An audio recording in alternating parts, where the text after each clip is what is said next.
between several of these paddocks. We walked by one where they've just been for a few days, and then they moved into here, and then they'll go into that one up there, then they'll come back to this one, and they just make this circle, and we touch any one piece of ground 3 times a year, 3 times a season. So it's a short period of stay and then a rest period. And so this follows that natural cycle of disturbance and rest, disturbance and rest. And I belabor this point because, again, we have a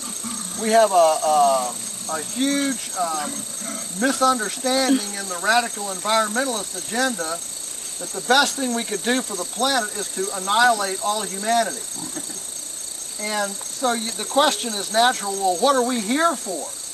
One of the things that we're here for is to use our creativity and intellect to disturb the ecology to greater function than it would in a static state, in an unmolested static state. And of course, in this country, all the people that are trying to, create wilderness areas don't realize that there is no such thing as a wilderness area. There's no place in the world that hasn't felt the hand of humans for a long, long time. And all you got to do is read An Ecological Indian or read 1491.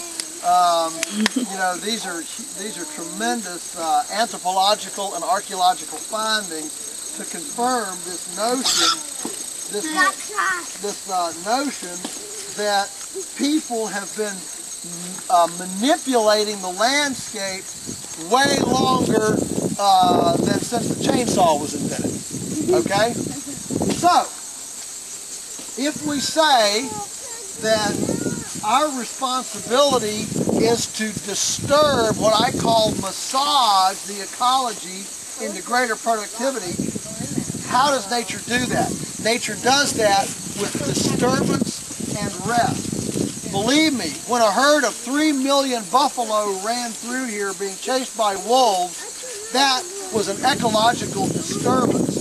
When Captain Jim Bridger was dispatched to go scope out the Black Hills, he wrote back they got behind a herd of buffalo, and if they hadn't carried their own oats for their own horses, they all would have starved to death because it took them 7 days to find one piece of vegetation for the horses to eat because it was completely bare ground devastated behind this herd of 4 million buffalo.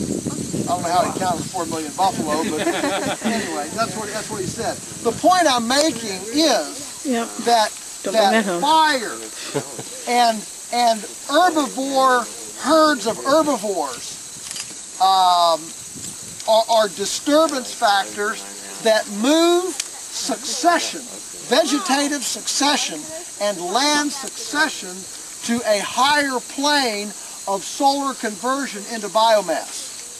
All right? So, we don't have fire. We don't.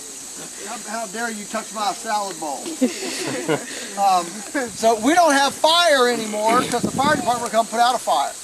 We don't have buffalo here anymore. What we do have are pigs and high-tech electric fencing. So what we're doing is mimicking this periodic disturbance among perennials to massage the ecology into a greater diversity and a more prolific movement of solar energy into decomposable biomass than it would if left in a static environment. Now, how do we do that with electric fence? The pigs are moved, every time they eat that 2 tons of feed, they go to the next half-acre paddock, and so that becomes a constant disturbance factor. If you disturb it too much, it moves to weeds.